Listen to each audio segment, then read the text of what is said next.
So my job is, when I'm gonna battle him, I'm gonna make him know. I'm gonna have to school him. And what it means to school him is to show him what's up. And that's my whole plan. Now maybe, fate might have it that it might be the other way around, where he might, be the one to burn Dyzee and my career. That's possible. But, only God could tell, right? It's all in God's plan. And so, as far as I know, I am going to bring the judgment on him.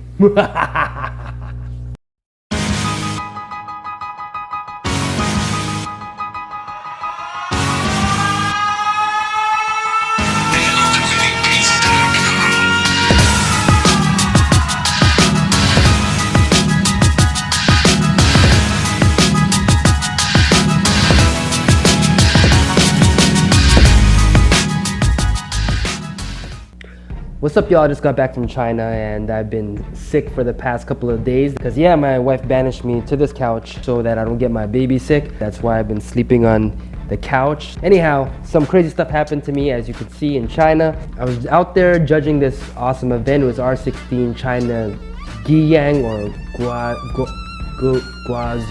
Guizhou. I was out in Guiyang, China, judging it. I was judging originality, and we were using our system. And after the final battle, a close battle at the final, the crew that lost, this one guy gets online. Now, he writes some stuff about me that's pretty slandering, pretty personal, like way personal. In the beginning when I first read it, I was pretty pissed. Because I was like, where's he getting this stuff? He's judging my whole entire life and saying things about my life that's not even true, Some of the things were kind of like, make sense. And you know what? I kind of get it because, sometimes, as a b-boy, you're pissed off and you're really upset and, you work really hard for something, and when you lose, you're just like trip out, you freak out and you blame everybody. You always seem to be the last person to blame yourself. I'm gonna leave everything that he wrote in the description below so you can read it for yourself. And the most ironic thing about the whole entire thing is that he might hate on the system, he might hate on the event, he might hate on the way that I think, the way I break, he might not like any of that stuff.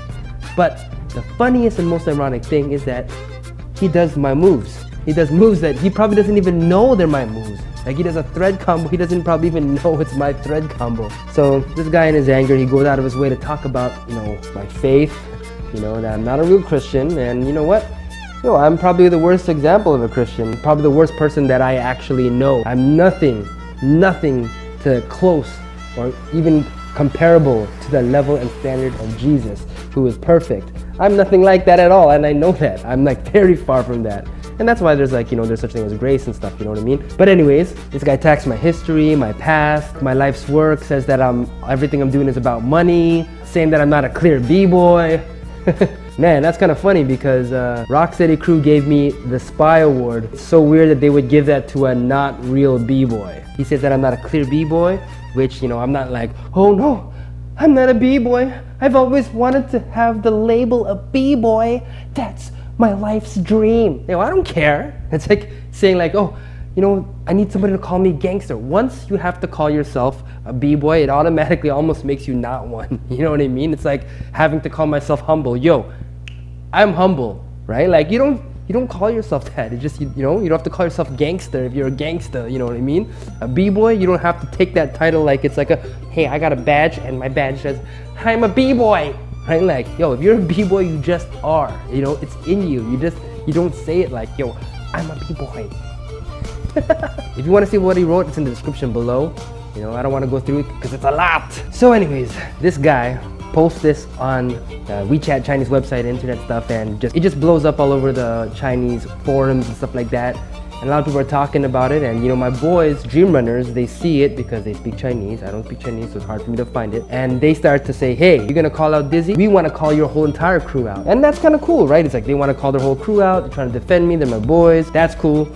And then on the other guy's page, they start talking about, yo, if you come to our city, Chengdu, we're gonna fight you, we're real gangsters. Something like that, okay? I could be lost in translation because I don't read Chinese, but yo, first of all, I'm not afraid. I'm gonna go down to the city and I'm gonna battle whoever with or without dream runners or people backing me up. I'll battle anyone, right? Now, if I get beat up, yo, they are gonna be the wackest b-boys on earth. If that's what you take it back to, you know what I mean? I know what it's like to beef with another crew to a point where there is rumbles, there is things that cross that line of hip hop, and and it sucks, man. It's not pretty, it's whack. That's where we started, that's where we came from. We came from doing that, we get into something so we don't have to do that, and then now we're going back and doing that again. Like, come on. The beautiful thing about hip hop is that we're able to achieve the exact same end result as a fist fight would be, which is to bust someone's ego and prove who is the better man, but in a positive way, using everything without touching, without violence. That's what's amazing about it. So with that said, you know, because this guy kind of took away my honor, the fact that he typed it and said all that stuff online, that's cool. It gives me a little bit more promo. It gives me a reason to smoke somebody, right? I'm gonna wait till I see this guy, and it might be coming up pretty soon at the R16 World Finals in Chengdu, in his city, and I'm gonna go there. And the moment we see each other, we're gonna battle. Now, after the battle, there's only two things that happen. When you really battle somebody like this, like with beef and ciphers, only two things can happen. One, you will walk away being the worst bitter rivals forever. Two, you're gonna find some respect for each other and you're gonna become friends. Now, I don't know which way it's gonna go, if it's gonna be beef for life, or if it's gonna be like, yo, we're gonna battle and we'll shake hands after. I don't know if we'll be friends or whatnot, but who knows? Who freaking knows? And that's why I'm training hard again, because yo, after having a baby, well, I wasn't able to train like a B-boy should. And if he had called me out, he probably would have had a speck of a chance to take me out. Now that I get to train for the next month, yo, he's in big trouble. I was gonna go through like the video to show you guys and just kind of let you know what goes on in my head when I'm judging originality, and which is the reason why he got upset in the first place. But I'll save that for the next video, just updating y'all on what's going on. So, yo man, catch you guys later. See you at the next vlog. Alright, peace.